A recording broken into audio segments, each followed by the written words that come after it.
Women's participation in the workforce in Malaysia has improved gradually, rising from just over 37% in 1970 to 56.2% in 2023. However, the country still has a long way to go to achieve the government's target of 60%. We speak with Khazanah Research Institute Puteri, Marjan, Megat, Muzafar about strategies to boost women's labour participation. From our study, what we see is that the main change that women usually go through during this period is having children. So that transition to motherhood significantly impact women's decision to stay at work or to leave and focus on the family. So when you have children, you are more likely to exit the labour market, which is what we can term as the motherhood penalty. So this can stem from both women putting family as the higher priority, but sometimes at work, there are sometimes negative perceptions, such as mothers lacking the dedication to commit themselves to work, which can push women out of the labour market. Fatherhood does not have the same effect on men. So getting married and having children does not push them out of the labour market, but rather further motivating them to continue working, and their employment prospects are in fact better as they are perceived to be more stable, responsible.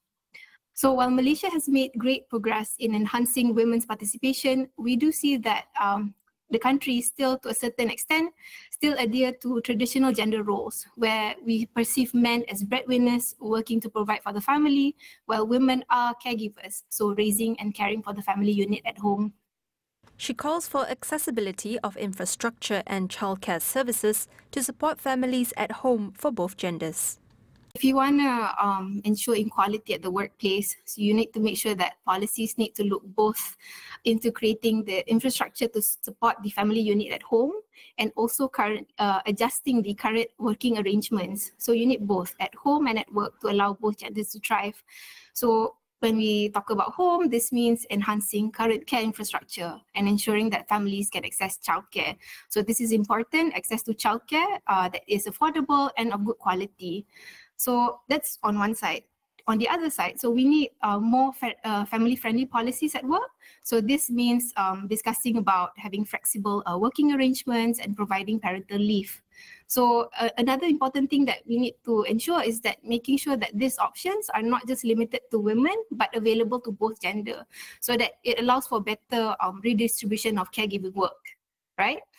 And then at home, what we should do is to challenge these traditional gender roles by emphasizing more participation from men to take over caregiving and family responsibilities.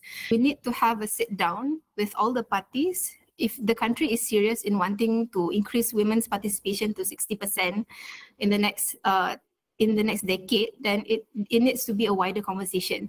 So what does that mean? When I talk about like flexible working arrangements, it could be in terms of like flexible hours, for example. So you may need to move beyond your traditional time, so from 9 to 5 to perhaps more KPI-based sort of approach. So as long as you settle your work, then it's a bit more flexible in terms of how much time you want to dedicate to doing your job, for example.